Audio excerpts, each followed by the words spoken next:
오늘 우리에게 주시는 하나님의 말씀은 사도행전 26장 1절에서 18절까지의 말씀입니다.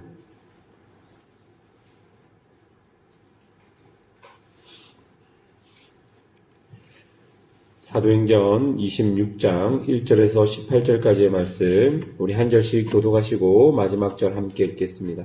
1절 제가 먼저 읽습니다. 아그리빠가 바울에게 이르되 너를 위하여 말하기를 내게 허락하노라 하니 이에 바울이 손을 들어 변명하되 바울이여 유대인이 고발하는 모든 일을 오늘 당신 앞에서 변명하게 된 것을 다행히 여기나이다. 특히 당신이 유대인의 모든 풍속과 문제를 아심이이다.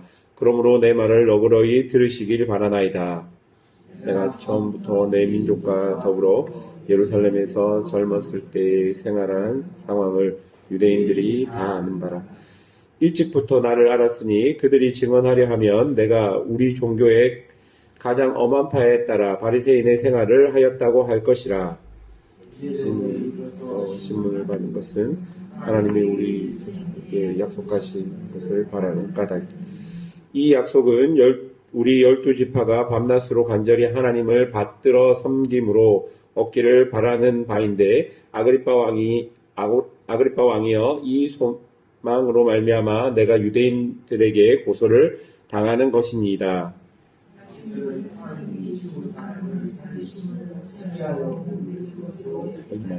나도 나사렛 예수의 이름을 대적하여 많은 일을 행하여야 될 줄을 스스로 생각하고 이런 일을 행하여 대제사장들에게도 권한을 받아가지고 많은 성도들을 옥에 가두며 또 죽일 때에 내가 찬성 투표를 하였고 또 모든 해당에서 여러 번 형벌하여 강제로 모독하는 말을 하게 하고 그들에 대하여 심히 격분하여 외국성에까지 가서 박해하였고 그들로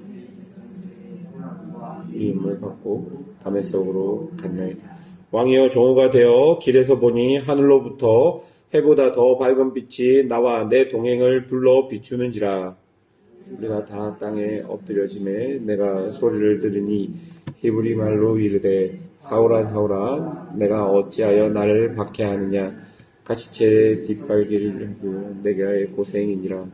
내가 대답하되 주님 누구시니까? 주께서 이르시되 나는 내가 박해하는 예수라. 일어나 너는 알고 서라. 내가 내게 나타날 것은 내 일과 장차 내가 내게 나타날 일로 너의 종과 증인을 삼으려 합니다. 이스라엘과 이방인들에게서 내가 너를 구원하여 그들에게 보내어 그 눈을 뜨게 어둠에서 빛으로 사단의 권세에서 하나님께로 돌아오게 하고 제 삶과 나를 믿어 거룩하게 된 무리 가운데서 기업을 얻게 하리라 하더이다. 아멘. 바울은 아그리빠 왕 앞에 서서 변론할 기회를 얻어 변론을 하게 됩니다. 여기에 등장하는 아그리빠 왕은 헤롯 대왕의 손자이자 아그리빠 1세의 아들입니다. 역사적으로 보면 그는 로마와 좋은 관계를 유지했던 왕이었고 로마 황제의 신임을 받았던 왕이었습니다. 그래서 유대인과 로마인들 사이에서 중재자 역할을 잘 감당했던 인물이었습니다. 그래서 어쩌면 로마 총독 베스도가 아그리빠 왕에게 조언을 구하는 것일 수 있겠다 싶습니다. 이 아그리빠 왕에 대해 바울은 3절에 이렇게 이야기합니다. 당신이 유대인의 모든 풍속과 문제를 아심이니이다 라고 말하고 있습니다.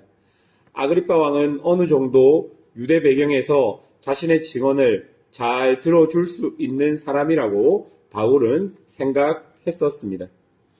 그래서 4절부터 보면 바울은 자신의 회심 사건을 다시 한번 아그리빠 왕에게 이야기합니다. 5절에 보면 그는 우리 종교의 가장 엄한 파를 따라 바리새인의 생활을 했던 사람이라고 자신을 소개합니다. 바울이 지금 이 말을 하고 있는 이유가 무엇일까요? 그것은 지금 자신이 전하려는 이야기가 유대민족과 전혀 별개의 이야기가 아니라는 것입니다. 그러니까 많은 유대인들이 말하는 것처럼 지금 바울 자신은 하나님을 배신하는 이단적인 사람, 지금 하나님을 배신하는 이단적인 이야기를 하는 사람이 아니라 하나님께서 유대민족에게 주신 소망, 그것을 자신이 이야기하고 있다는 것을 아그리파 왕에게 이야기하기 위해 자신은 바리새파 출신의 사람이라고 소개하고 있었던 것입니다. 그런데 지금 유대인들이 자신의 이 말들을 이해하지 못해서 자신을 고소하고 있다라고 이야기하는 것이죠. 그러면서 바울은 진짜 자신이 하고 싶은 이야기를 9절부터 이야기하는데요. 그 9절 이후로부터 보면 예수가 십자가에 못 박혀 죽었고 바울 자신은 예수가 부활했는지 하지 않았는지에 대해서 큰 관심이 없었다라고 이야기합니다. 그런데 예수의 제자들이 복음을 전하고 교회가 생기자 바울은 그들을 잡아 옥에 가두는 일을 했다라고 말합니다. 왜냐하면 그때는 바울 역시 예수가 부활했다는 말이 허무맹랑한 소리처럼 들렸고 그것이 곧 하나님을 모독하는 말처럼 들렸기 때문인 것이죠. 그러니 바울도 예전에 바리새파 출신이었고 예전에 예수의 제자들이 말했던 예수가 부활했다는 소식이 도저히 믿겨지지 않았던 사람 중에 한 사람이라는 그 말을 지금 하고 있는 것입니다. 그리고 그 예수가 부활했다는 그 말이 얼마나 하나님을 모독하는 말처럼 들렸는지 바울 역시 그렇게 경험했고 그런 경험들로 인해서 예수를 믿는 사람을 잡아서 옥에 가두고 박해를 했던 사람 중에 한 명이 바울 자신이었다라고 아그리파 왕 앞에서 자신에 대한 이야기를 하고 있는 것입니다. 그런데 여러분 12절부터를 보십시오. 그렇게 예수를 믿는 사람들을 박해하던 바울이 부활하신 예수님을 직접 만나는 사건에 대해서 12절부터 말하고 있습니다.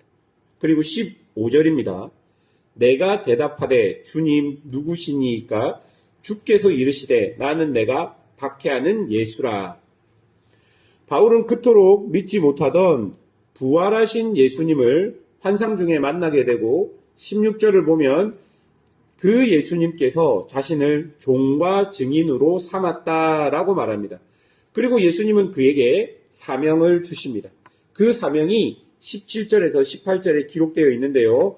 보시면 이스라엘과 이방인들에게서 내가 너를 구원하여 그들에게 보내어 그 눈을 뜨게 하여 어둠에서 빛으로 사단의 권세에서 하나님께로 돌아오게 하고 제3과 나를 믿어 거룩하게 된 무리 가운데서 기업을 얻게 하리라 하더이다. 여러분, 예수께서 바울에게 주신 사명이 바로 17절과 18절입니다. 예수를 박해하고 예수를 믿는 사람들을 옥에 가두고 다녔던 바울은 부활하신 예수님을 만나고 이제 그의 인생은 전혀 다른 인생으로 바뀌게 되는 것이죠.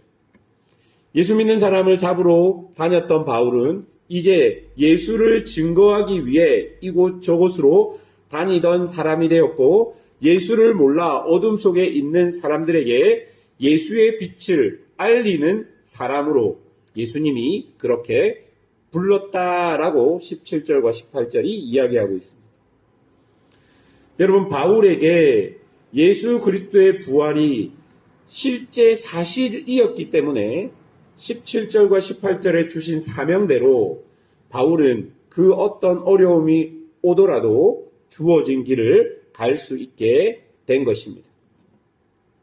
사랑하는 여러분, 지금 바울의 변론 혹은 바울의 고백을 통해 무엇이 바울을 더 바울되게 만들었는지를 우리가 보아야 하는 것이죠. 무엇이 바울을 진정한 바울되게 했는지를 보아야 합니다. 그것은 바로 부활하신 예수님입니다. 부활하신 예수님께서 실제가 되어 바울을 만나 주셨기 때문에 그 사건 때문에 바울은 정말로 하나님의 뜻을 이루는 바울이 될 수 있었다는 것입니다. 그리고 그것 때문에 바울은 용기를 내어 자신에게 주어진 사명을 살아갈 수 있는 사람이 된 것입니다. 하나님께서 유대인들을 통해 결국 이 땅의 모든 백성에게 보여주고 싶었던 소망, 여러분 그게 무엇입니까? 바로 부활하신 예수님입니다. 왜냐하면 아무리 여러분 예수님이 십자가에 달린 범죄자라고 할지라도, 율법의 저주를 당한 사람이라고 할지라도, 그래서 유대인들이 그 예수를 하나님의 아들임을 믿지 못한다 할지라도, 만약에 예수님이 부활하신 분이라면 이야기는 전혀 달라집니다. 예수가 십자가에 못 박혀 죽든 율법의 저주에 의해서 죽든 간에 예수님이 다시 부활하신 사실이 실제가 되면 그것은 전혀 다른 이야기가 되는 것이죠. 왜냐? 이 부활이라는 것은 오직 하나님만이 일으킬 수 있는 놀라운 능력이 되기 때문입니다. 그래서 바울은 자신의 복음의 핵심을 부활하신 예수님이라고 이야기하고 다닌 것입니다. 바울이 총독이나 왕, 자신을 죽이려는 사람, 고난과 고통, 핍박 속에서 당당히 자신에게 주어진 길을 갈 수 있었던 가장 큰 이유는 부활하신 예수님이 자신의 삶의 실제였기 때문입니다. 어떤 관념이 아니었고, 어떤 이념이 아니었고, 어떤 상식이 아니었고, 그게 실제가 되었기 때문에 바울은 그 어떤 고난 속에서도 자신에게 주어진 길을 갈 수 있었던 것입니다.